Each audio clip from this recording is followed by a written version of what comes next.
Welcome to Kindly Neurodivergent with Kay.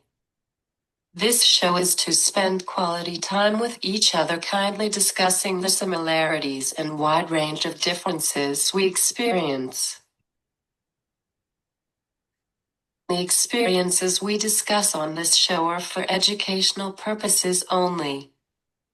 Please do not substitute them for professional medical advice, diagnosis, or treatment. Before we begin, I respectfully request that if you witness any pauses during this show, please continue watching.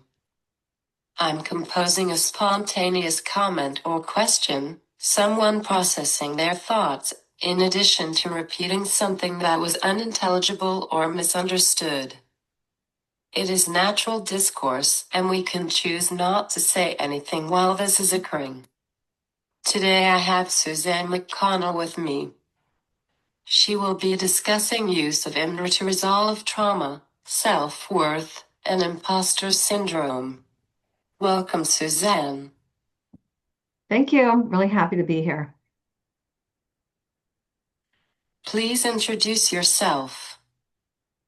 So my name is Suzanne McColl. I'm a psychotherapist who specializes in doing EMDR, which is eye movement desensitization reprocessing therapy. Big name. That's why we call it EMDR. And it helps people process their traumas. It's a brain-based technique.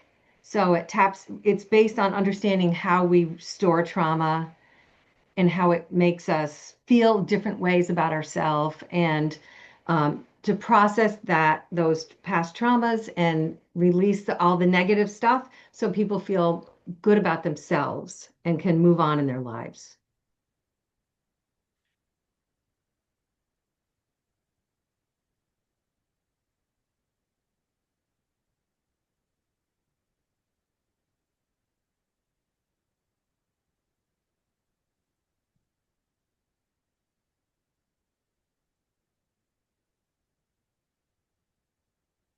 What do you consider trauma? It's a really good question.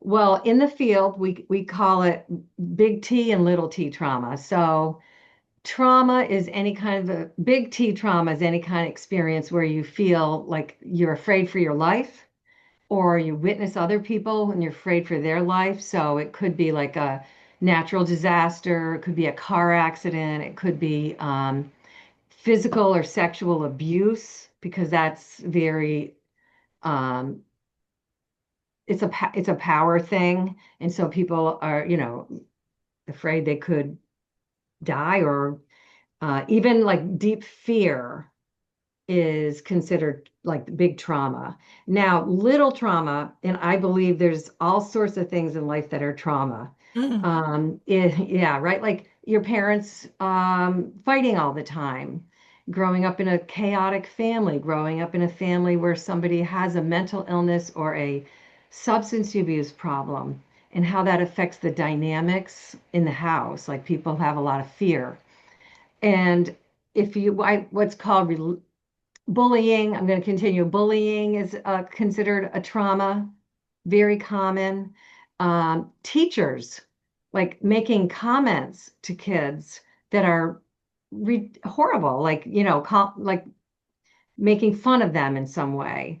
So there's that power dynamic that's there, and it's just terrible. I work with people all the time that are still processing trauma from having a teacher like in second grade who was like not nice to them. Um, there's what we call relational trauma, which is about like really most often starts in the family. If you have a parent who's not connecting with you, who doesn't show you they love you, you might have a very self-involved parent for different reasons, mental illness, they could have substance abuse. You end up feeling not worthy and not good enough. And that's relational trauma. Father who's never around and doesn't give you any attention. And these are like I say that it like that because those are the common things I hear. That's relational trauma, and it could happen over and over in your life with different people. So there's a lot that's trauma. Is anything not trauma? Yeah, that's a really good question. Yes, there's a lot that's not trauma. Oh, what happens is our body knows how to process things that happen. So you might look back on things that happened to you in your life that were upsetting, but they were not so upsetting that you weren't able to process it. And you go through it, you process it, it becomes something that happened to you in your past. It no longer affects you. It doesn't affect how you feel about yourself or what happens to how you react to people in the here and now. That's not trauma. And if you had somebody who was there to help you process something that happened to you and you processed it, trauma is what also live is mostly what lives on in your body and mind. And if it got processed and healed, then it's not going to be trauma in your life. So that's a very good question.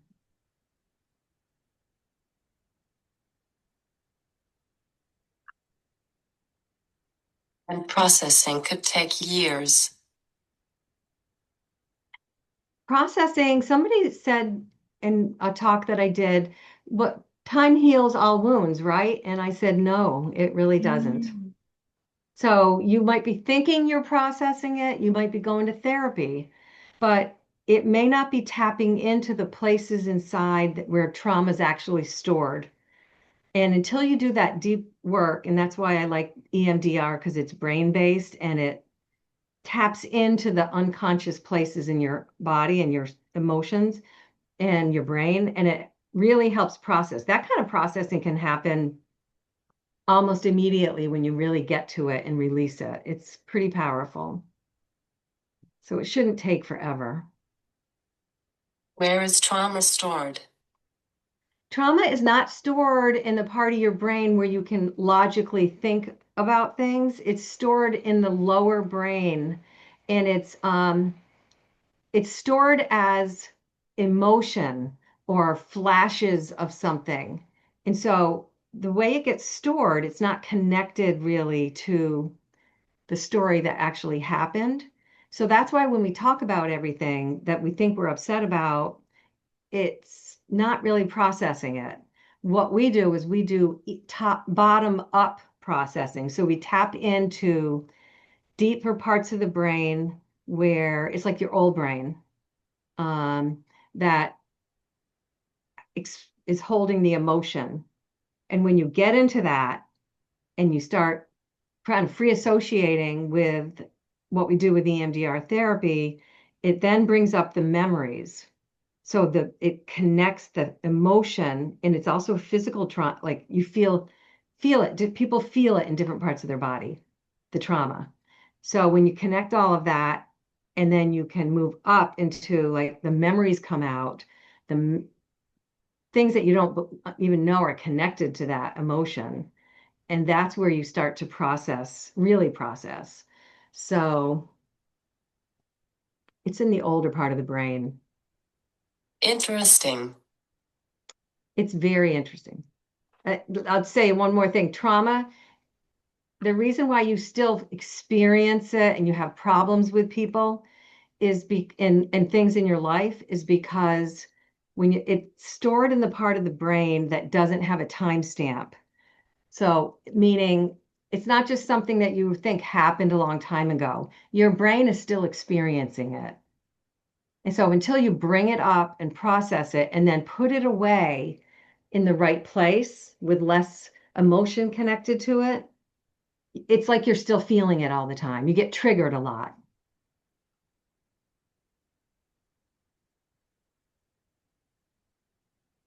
Can you explain how trauma impacts a person's sense of self-worth and confidence, especially in professional and leadership roles? It's really so impactful. A lot of the professionals that I work with, they don't feel good about themselves. They get these great jobs, great promotions, but they're so anxious. It's overcomes like their everyday life.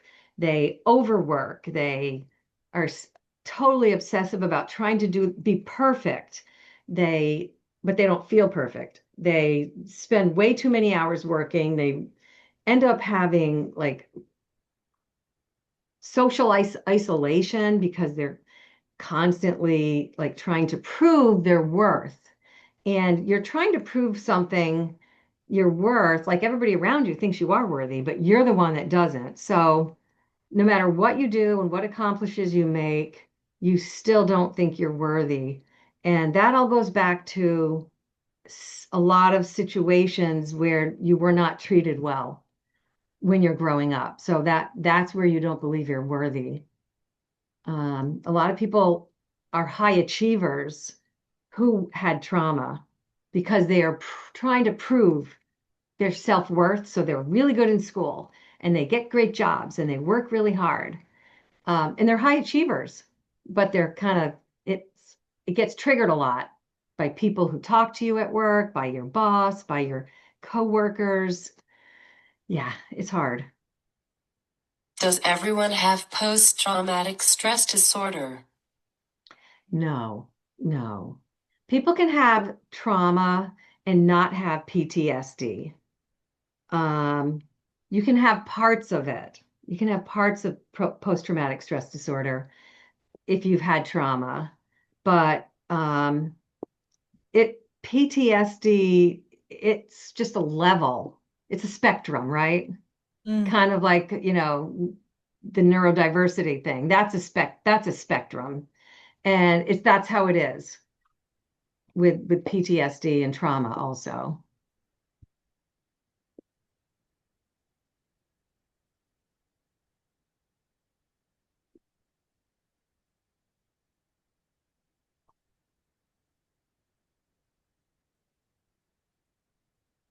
Every diagnosis is a spectrum. Yeah, exactly. Yes, it is. Yeah. Um, I don't really like to diagnose people either. I like to just work with who they are and what's working in their life and what's not.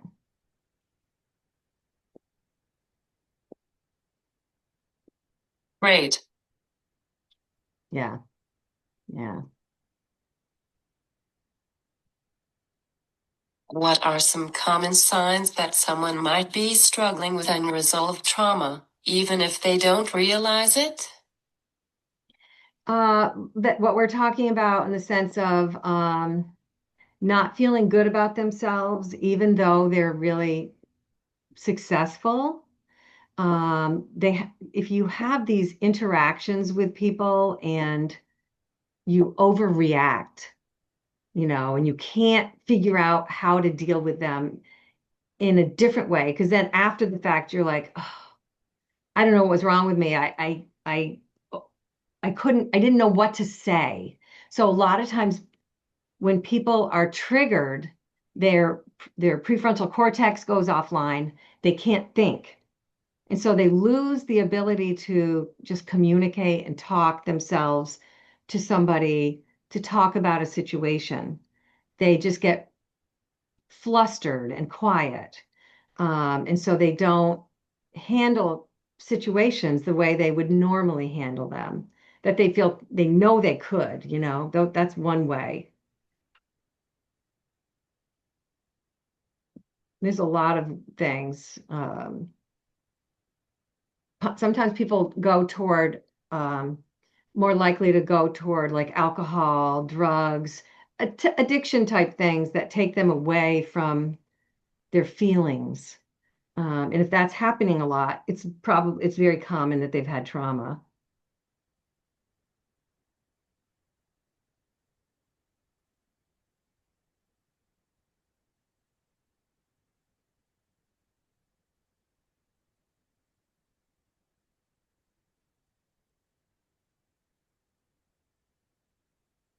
How is post-traumatic stress disorder different than someone who bipolar or something like that? Well, it comes from a whole different place. There's people that question that, but in general, post-traumatic stress disorder can be tied back to environmental things that happened. Even if it's like um, a really difficult birth, but it can usually, you had that. Yeah. So you could have like body trauma that is like nonverbal. And so there's a sense, I have a client who I was working with who had this feeling of not feeling safe and not feeling loved, and definitely had birth trauma, was in the ICU for a long time, parents with a lot of mental health problems. So it was like a nonverbal feeling, but it was there. So that could be Wasn't part, breathing at birth. even at birth. Yes. No. I wasn't breathing at birth. Oh, yeah. That could be very traumatic. I mean, Mm. I don't know. I don't know if you feel that you experience anything in your life as a result emotionally, but it can be, Mm. you could do some body work like with that. EMDR, sometimes people do nonverbal trauma work. But if it's not interfering in your life, then I tell people if you feel good about your life and you feel good about everything, Mm. even that, there's no need to go back. If everything's going really well, yeah. Only if things are not going well. Imposter syndrome often shows up as a voice of doubt or fear of being found out. How do trauma and limiting beliefs feed into imposter feelings? Yeah. It's very, very direct in my opinion. I think sometimes when people are starting new jobs or in a new field, they question, they're not secure. And that's normal. So there's like that, they might have a feeling of imposter syndrome, but it goes away. But if it doesn't go away, then it usually ties back to early childhood of not being supported, not being loved in a healthy way. And when that happens, as children, we're very self-centered. We think it's our fault. You know, I'm not worthy. If I was worthy, and this is all subconscious, they would treat me better. Like my life, I would matter. So that feeling and belief about themselves is very strong and it follows you your whole life. And when it usually, a lot of times that doesn't show up or people aren't aware of it until the higher the level of the work you're doing, the more it shows up because your expectations are much higher. And that's where you have more struggle. Or if something happens in your life that triggers, all of a sudden triggers it, that could make it more prominent in your life. Yeah. You specialize in helping women overcome these barriers. Are there specific challenges women face when dealing with trauma and imposter syndrome that might differ from men? Absolutely. The trauma that men experiences is usually more like big T trauma, like, but it could also be more like relational in terms of not getting the love they need. But for women, it's often like it could be that they were abused. So they get into work situations that are more male dominant or supervisor management, up the level are more men versus women. So that gets triggered, that feeling of not being safe communicating, not being safe in general, not being heard. And a lot of times women are also in male dominated fields. And so that is really triggers a lot of their imposter syndrome, whereas men don't have that. They rarely have that kind of environment. It's always, they're more in their peers, with their peers and other men. So their problems are different than women. But I work with men with imposter syndrome also, but it's a whole different ball game.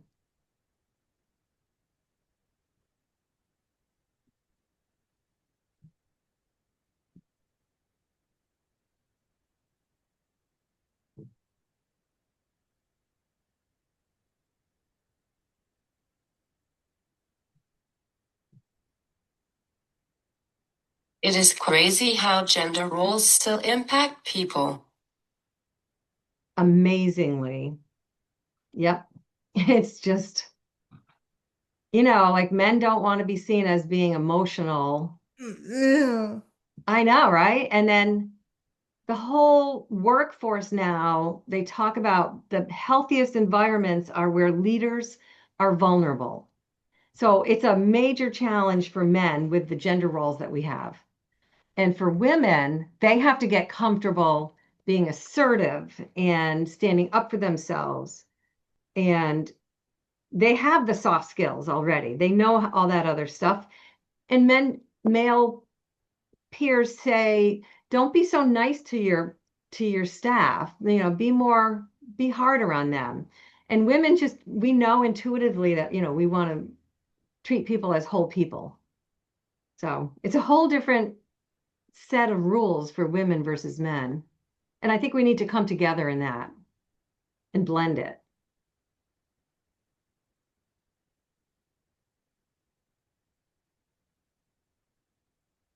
Why do you think that it is still mentioned if we have made progress? Well, there's a lot more progress that needs to be made. Yeah. And it's systemic. There's got to be more women in leadership. It's grown, but it's not grown enough. It's not 50-50. I feel like it's got to get closer to 50-50 before it will become less of a struggle.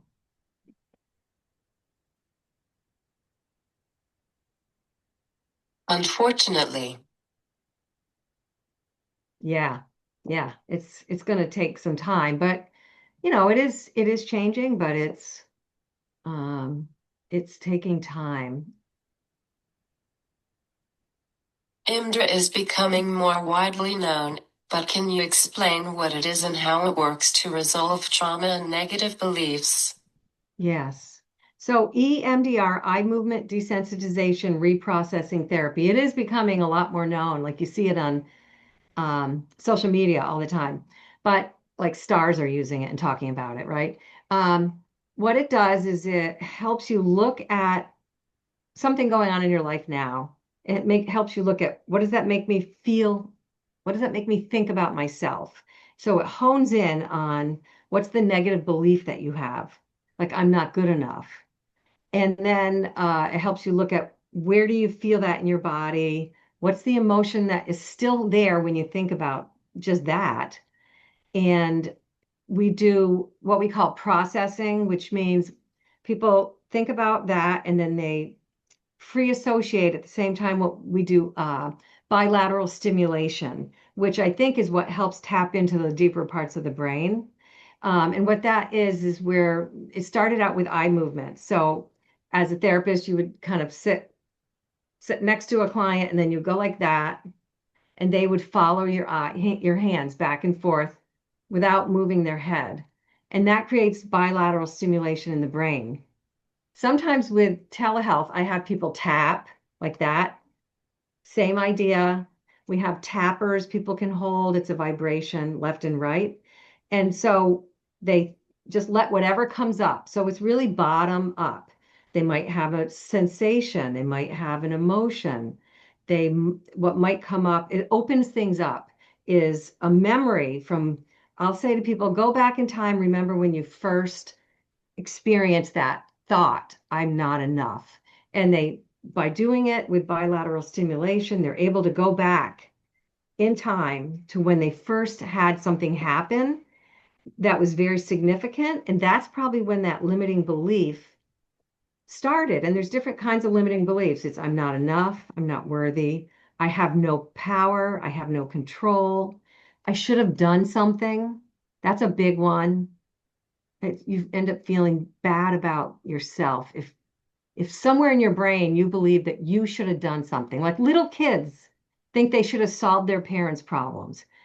It's crazy what we start to believe based on what is going on in our life. So there's a lot of limiting beliefs, and EMDR taps right into it. And then when you process where it came from, you start to think more logically, and then you logically are able to say, oh, yeah, maybe as a kid I thought I should, but it wasn't my fault. And now I do take good care of myself and I do take good control of situations. And people automatically let it go and start to believe in themselves again. It's really powerful. So it is completely different from counseling. There's some counseling in it as part of it because often people want to process, at the end I might say, so what were you surprised about anything? Were you, so what does this tell you about what's going on in your life now? And you process a little bit, you tell them people like what to think about during the week, but it's not counseling. You could just do total EMDR without processing what happened last week in my life, what happened this week, how do I handle it? And you still grow and you get better. Is it considered an alternative therapy? To some people, it is. It's pretty much mainstream now. Like a lot of therapists will be doing therapy or counseling with somebody, and they'll say, I think you should go see an EMDR therapist also. So some people do both. They do EMDR and they stick with their regular counselor, their regular therapist. But when I think of alternative, I think of like neurofeedback, TMS, things that tap into the brain Mm. in a different way, or like Reiki, or Mm. things like energy work. I think of that more as alternative. I think EMDR is just a different kind of counseling. It's a different kind of therapy. So it's pretty powerful.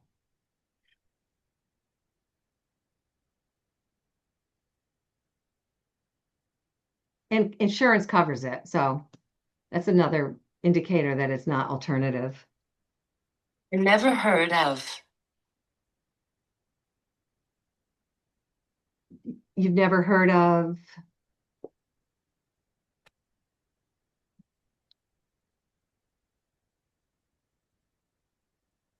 this. oh, I'm sorry, I didn't catch that. I never heard of this. Oh, of like TMS, Mm. all of those things. Uh-huh. Well, neurofeedback is very cool.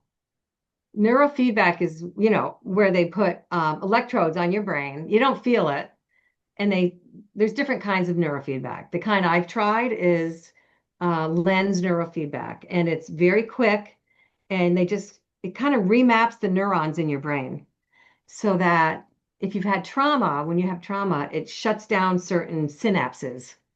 And so this helps to break that up and open it up so that your brain functions better.